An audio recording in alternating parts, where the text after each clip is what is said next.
ఓం గురుభ్యో నమః. శ్రీ షణ్ముఖాయ నమః. Welcome to KVS Sharada astro. September 14వ తేదీ ఆదివారం నాడు సప్తమి తిథి కూడా ఉంది. ఎప్పుడైతే ఆదివారం సప్తమి రెండు కలిసి వస్తాయో ఆ రోజుని భాను సప్తమిగా మన శాస్త్రాలు తెలియజేశాయి. ఎవరైతే తరచూ అనారోగ్య సమస్యలతో బాధపడుతూ ఉంటారో, డాక్టర్లు ఎంత పరీక్షించినా కూడా శరీరం లోపల ఉండే అనారోగ్యం అనేది బయట పడకుండా ఉంటుందో, అటువంటి వారు ఈ భానుసప్తమి రోజు చక్కగా సూర్యనారాయణ మూర్తికి అర్ఘ్యం ఇవ్వటం వల్ల, మనస్ఫూర్తిగా స్వామిని నమస్కారం చేసుకోవడం వల్ల అనారోగ్య సమస్యలు తొలగిపోతాయని మన శాస్త్రాలు తెలియజేస్తున్నాయి. అయితే మనం చేయాల్సిన పరిహారం ఏంటి?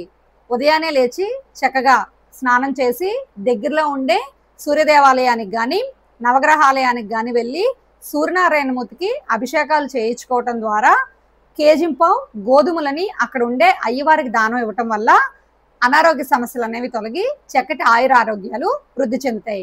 ఇంట్లో ఉండే ముసలివారు, అదేవిధంగా పసిపిల్లలు అనారోగ్య సమస్యలతో బాధపడినట్లయితే ముసలివారు అందరూ కూడా చక్కగా స్వామిని నమస్కారం చేసుకొని ఆదిత్య హృదయం పారాయణ చేయటం వల్ల ఉత్తమమైన ఫలితాలు వస్తాయి.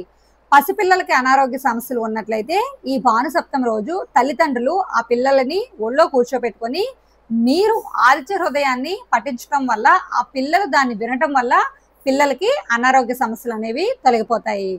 తల్లిదండ్రులు పిల్లల కోసం చక్కగా ఒక రాగి చెంబు తీసుకొని అందులో కుంకుమ కలిపి నీటిని పోసి దాన్ని దగ్గరలో ఉండే జిల్లేడు మొక్కలో పోసి ఆరోగ్యం చేకూరాలని నమస్కారం చేసుకోవడం వల్ల సూర్యగ్రహం యొక్క అనుగ్రహం మీ మీద కలిగి అనారోగ్య సమస్యలన్నీ కూడా తొలగిపోతాయి. ఇలాంటి మరిన్ని వీడియోస్ కోసం కేవీఎస్ శారదా ఆస్ట్రో ఛానల్ని సబ్స్క్రైబ్ చేయండి, లైక్ చేయండి, షేర్ చేయండి. ఇన్స్టాగ్రామ్లో కేవీఎస్ శారదా ఆస్ట్రో ఇన్స్టా పేజ్ని కూడా ఫాలో అవ్వండి.